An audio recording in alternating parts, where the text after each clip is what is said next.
Is your student considering dual enrollment, or maybe one of their friends or a family member mentioned dual enrollment and you're curious what it is? Dual enrollment can be an incredible opportunity for a lot of students if it's done correctly.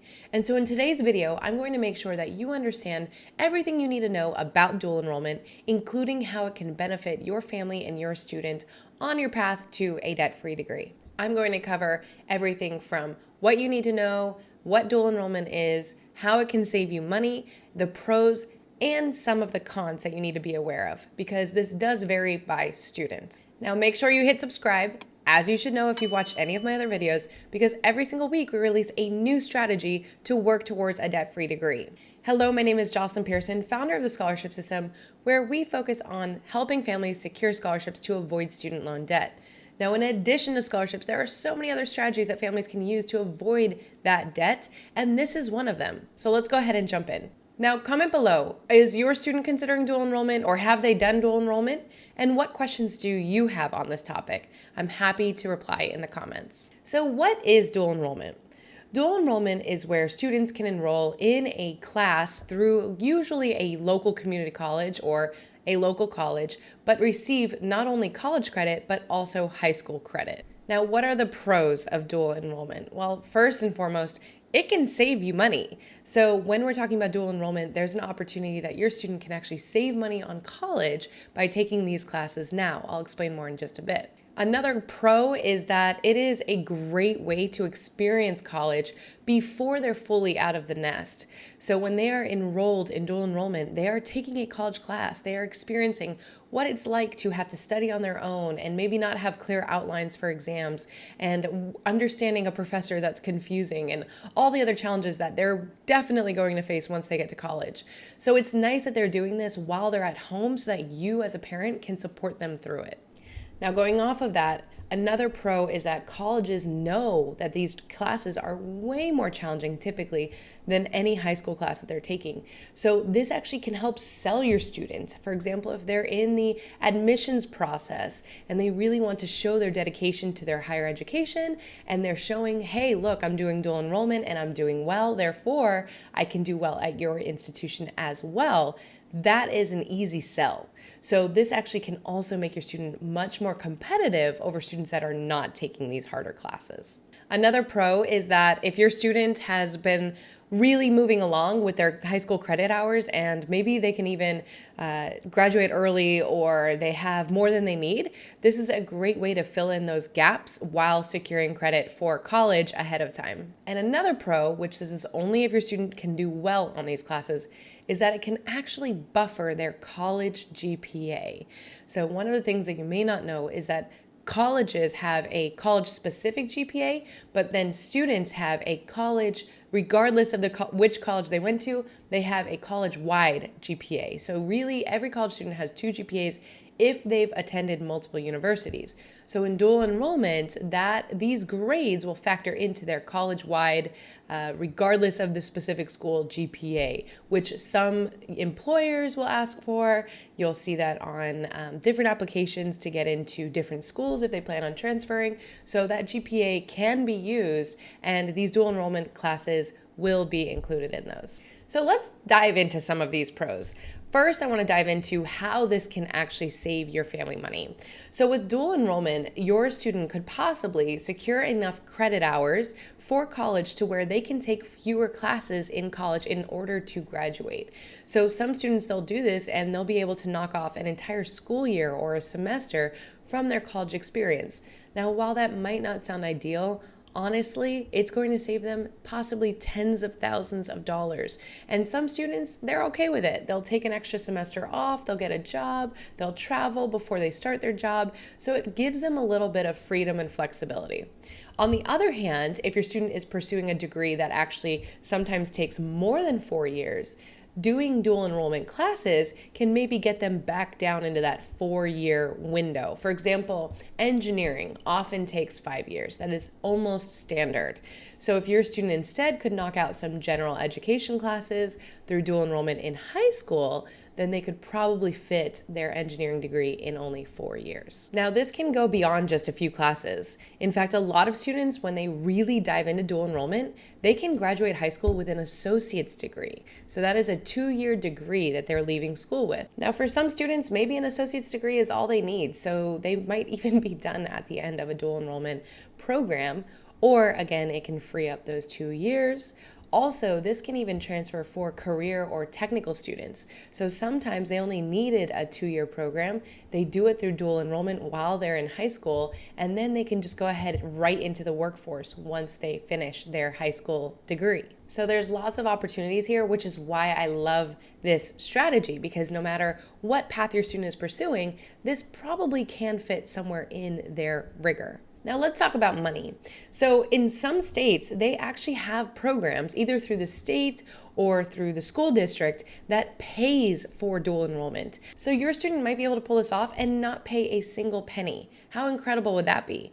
Or at the very least, a lot of times this is greatly discounted from what you'd be paying for an actual college degree once they get there. So typically these credits are a fraction of the cost that they'll be paying once they start a full 4-year program, or they could be completely free. So this is a huge opportunity for saving money. One example is North Carolina. They have the North Carolina Career and College Promise, CCP, and this is where they allow their high school students to enroll in a local community college while in high school. It's completely covered. There are also partial payments. So Tennessee, for example, they have a dual enrollment program where they will cover the full cost of the first 2 classes that your student will take through dual enrollment. So this could even be where your student just knocks out 2 university classes. And then if they're doing really well, maybe it's worth the investment on your part. Now, who is eligible to participate? Well, this really varies by school, it varies by state. Eligibility requirements could be based on grade level, GPA, parent permission. Typically, this will be for the more driven students because of that college GPA requirement that I mentioned earlier. I'm going to explain that more in just a little bit. But overall, they want to make sure that they are setting students up for success. They don't want to stress out students that will already be challenged in high school.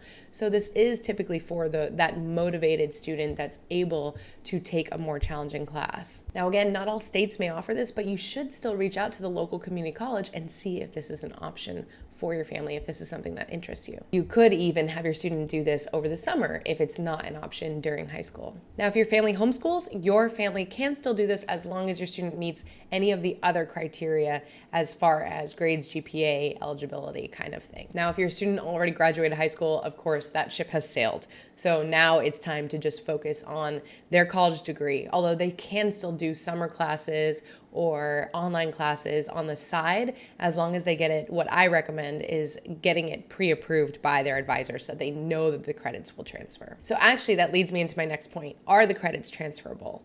Many times, as long as your student earns a C or better, it can transfer for credit. The thing is, can it transfer for credit towards your student's diploma? That's a different story. Now, the great thing is a lot of times these local programs within the state have agreements with the big state universities. So a lot of times these credits will transfer, but we always recommend speaking with advisors, getting it checked off ahead of time if it's possible, and ensuring that it will transfer, because we don't want any student to be pushing themselves over and beyond and not getting any kind of return for it. That said, of course, also they are getting the experience of these classes, so this is something that you can weigh even if it's not transferable.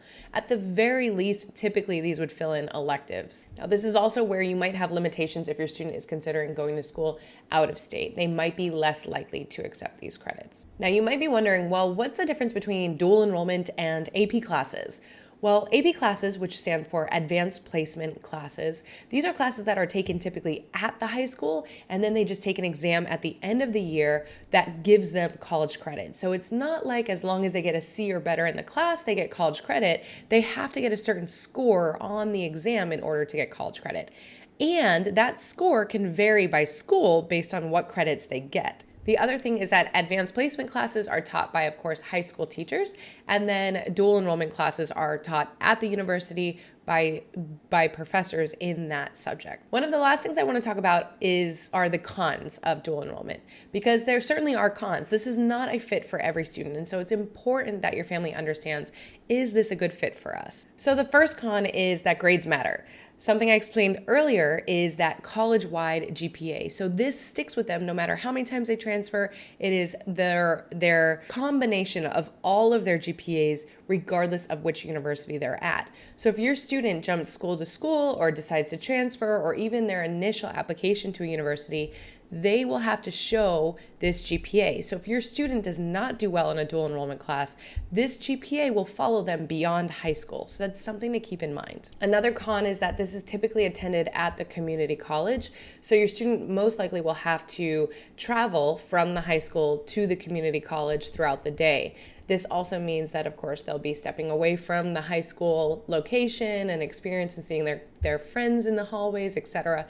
But typically this isn't that big of a deal because they're not necessarily doing a lot of their day at the community college, but it is still something to keep in mind. Another con is that it's simply more challenging. So is your student up for more of a workload? Are they up for having to study more? They will certainly have more responsibilities than their peers that are not taking these classes. So is that something that they are open to and willing to do in order for the long-term payoff? And the last thing is, you'll want to make sure that when they transfer these credits to the university, they are still considered a freshman. We want them considered a freshman as far as consideration so that they are not a transfer student, because when they're considered a freshman, typically they're considered for more merit aid than they would be if they were a transfer student. This typically isn't a problem because universities know of these dual enrollment programs. They see students coming in with associate's degrees all the time, but it is something worth asking the admissions department. Now, in the end, personally, I think the benefits far outweigh the cons in this list. And as long as your student can handle that course rigor, as long as they can handle the extra workload. So by enrolling your student in dual enrollment, you can possibly be knocking off tens of thousands of dollars for paying for college. Just imagine how much time and money your family, your student can save if they can walk in with an entire year or two of credits under their belt when they enter college.